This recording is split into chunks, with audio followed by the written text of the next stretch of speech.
Yeah, g'day YouTubers, Tinker O'Toole again here with another video. Look, I got this great axe. It's a Cyclone Axe. It's made here in Australia. Again, to me, it's got the wrong angle. It's got the right angle as far as the main wedge, which is about 15 degrees. But the beveled angle that they've got on here, I don't know whether you can see it. Look, it's probably about 3 millimeters, but unfortunately it's about 60 degrees. Now 60 degrees on a beveled angle, I'll just see whether we can see that. Look, 60 degrees is just way too much for an axe. Now you're looking at 30. We'll just get that. So we'll just get that on 30 degrees. So that's 30 degrees there. So yeah, you only really want a small bevel. But you can see that's 30 degrees. I can't put that in there. I've got to get it. I'll just get that on 60 degrees to see whether you can see it. Okay, can't see any gaps on it now. You see, that's on 60 degrees. If you put that back to about 30, you'll see the little gaps I've got there. You'll see the gap in there, but as I push it down to get rid of the gaps, you've got to have about 60 degrees. So that's 60 degrees. That is pathetic. I don't know what they're doing out there at Cyclone. So what I'm going to do is put an edge on that of 30 degrees, and I can tell you one thing, it's going to cut a hell of a lot better than a 60 degree edge. I think some of the people out there at Cyclone have never swung an axe before. I don't know what it is, but it's not just Cyclone. A lot of manufacturers out there are putting the beveled edge totally all wrong, which means you've got to work your butt off.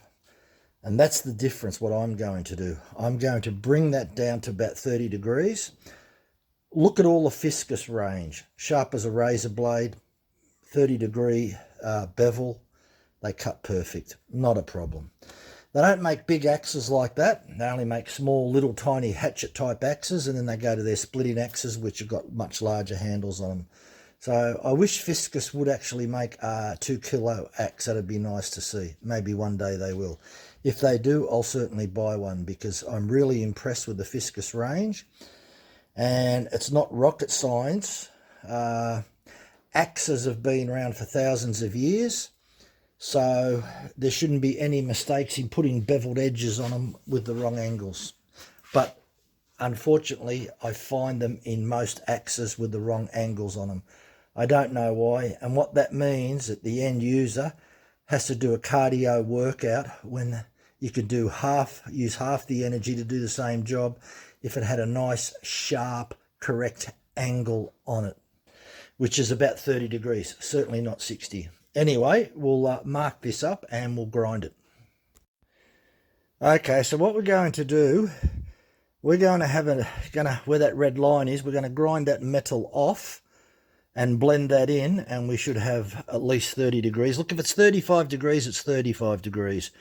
But it's much better than 60. But 60 degrees is not good for an axe, especially in the hardwood. Yeah, you want 30 degrees. So anyway, we'll get stuck into it and grind it up, and let's have a look how it comes up. Okay, so what we've done is mark this up. We'll put about 6 millimeters on this. So I've got to go a little bit slower. Make sure that I don't overheat it. And then we're going to smooth it off. So I want to get 30 degrees. So here we go.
That looks a lot better.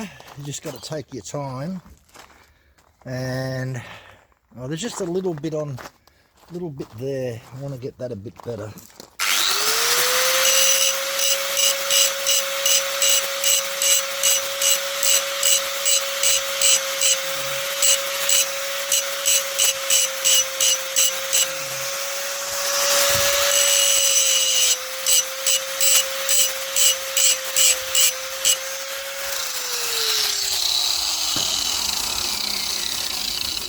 Yep, that's a lot better.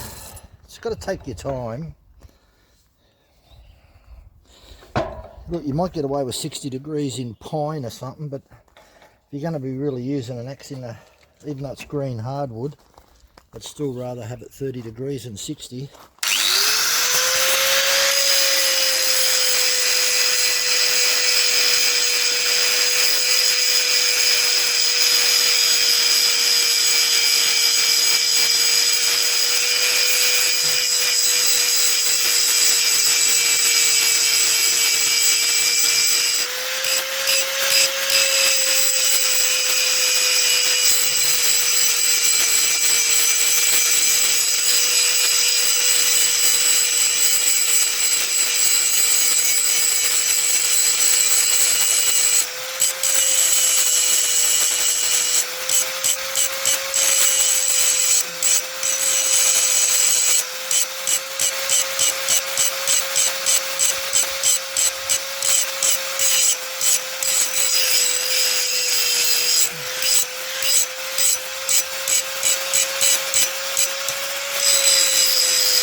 Look, that looks beautiful. Yeah, that looks okay. Just having another look. Got to make sure that that's symmetrical.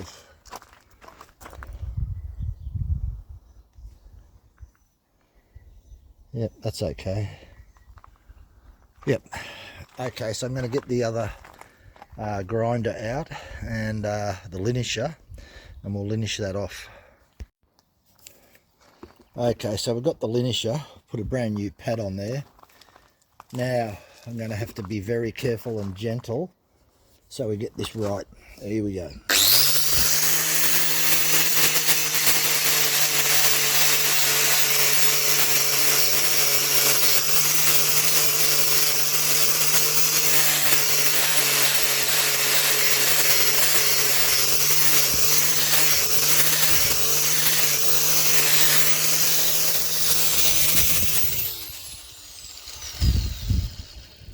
That's a beautiful finish.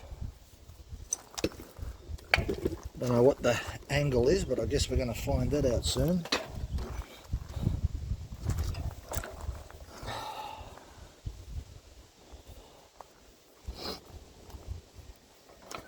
Can't get it, that's about as best as you're ever going to get it with the angle grinder. And the linisher, well, that'll just make it look beautiful.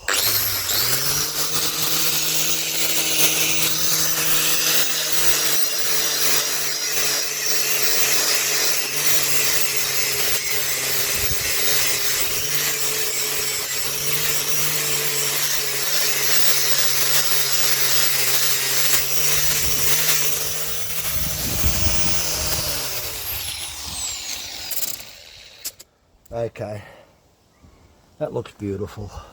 All I've got to do now is get the file and barely touch that, and then get the oil stone, check the angle. Look, it was 60 degrees. It would be a huge improvement. So whatever it is, I'm not going to redo it again. If it's over 35 degrees, well, so be it, but it will definitely cut better. So let's just check. Hang on.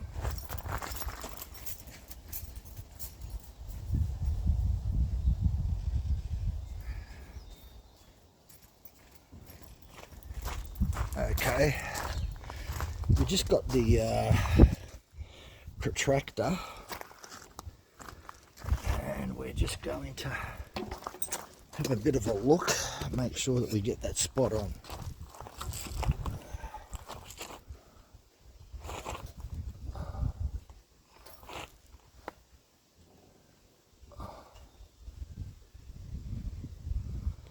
Look, that's about 36 degrees. So I'm not going to do that anymore. 36-degree edge is going to do me. It's a little bit better than a 60-degree edge. So I was aiming for 30, but that's going to have to do because I don't want to take any more metal off. If I resharpen it later on or gets damaged, I might try and get it back. Yeah, look, I decided that I'd try and get this axe to 30 degrees. So I woke up this morning and thought, no, look, it's not going to take that long. So I put the blue marker on there and we'll remove that amount of metal and hopefully we get our 30 degrees. So that's what we're going to aim for. Okay, so I got it to roughly about 32 degrees. So I'm pretty happy with that because yesterday when I did it, I had it about 36 degrees. And now that it's 32 and it's razor sharp, I ran the stone over to give it a micro bevel. Look, you've got to be really careful if you're putting micro bevels on there. If you're doing it with a file, I'm only doing it with a stone. So the bevel might be slightly more than 35 degrees, but the thing is, it's a fraction of a millimetre. And I mean a fraction because it's only rubbing the stone over there until you get it razor sharp. So that's what I call a micro bevel. To me, a micro bevel is a bevel that you put on with a stone, not with a grinder. So this originally had a 60-degree bevel on here, which is about 3 millimeters wide, which is way too much for hardwood. You may get away with it with softer wood like pine, but certainly in hardwood, you probably don't want to go less than 30 degrees because you might find out that it'll go blunt quicker, but certainly in hardwood, it's around 30 degrees. It could be 32, something like that there, you know. It's pretty hard to measure sometimes because it's not a straight profile. It's got a slight curve on it. You know, on both sides, it's slightly curved, so it doesn't just, the transition between the main face, which is about 15 degrees, then it starts to have a bit of a bend on it, so it's got a nice transition on there. So then we end up with definitely around 30 degrees, 35 degrees maximum. So yeah, because of the transition. So, but the main edge, the main cutting edge on there is around 30 degrees. So I'm pretty happy with that. And as I said, that'll cut through most hardwoods without any problem. It's not a racing axe. It's not a axe for championships or anything like that there. It's just a general axe for around the acreage. And if you can have it at a reasonably good angle around the 30-degree mark, give or take a little bit. So in hardwood, you're probably between 30 and 35 degrees maximum on here. You really don't want any more than 35 degrees and have it as sharp as what you can get it. So yeah, and unfortunately it doesn't come out like that. I'm not the only person saying that. There's quite a lot of forums where a lot of the people say that they've got to redress and reprofile to get a much better shape. So I know that there's a lot of axe, and I do actually have another one here. This is another axe by Trojan. And it's only a cheapie, but nonetheless, it's got the wrong angle on it too. It's so what I'm going to do, I'm going to have a chop a log with this axe and chop a log with the other axe. They're both 2 kg axes, so they've got the same weight. So it's going to be very interesting when I do a comparison between an axe that's got the right profile and an axe that's got the wrong profile, and which one bites into the timber better. But I know this one will. But by how much, that's going to be the main thing. So look forward to that coming up soon. Anyway, thanks for watching. Bye for now.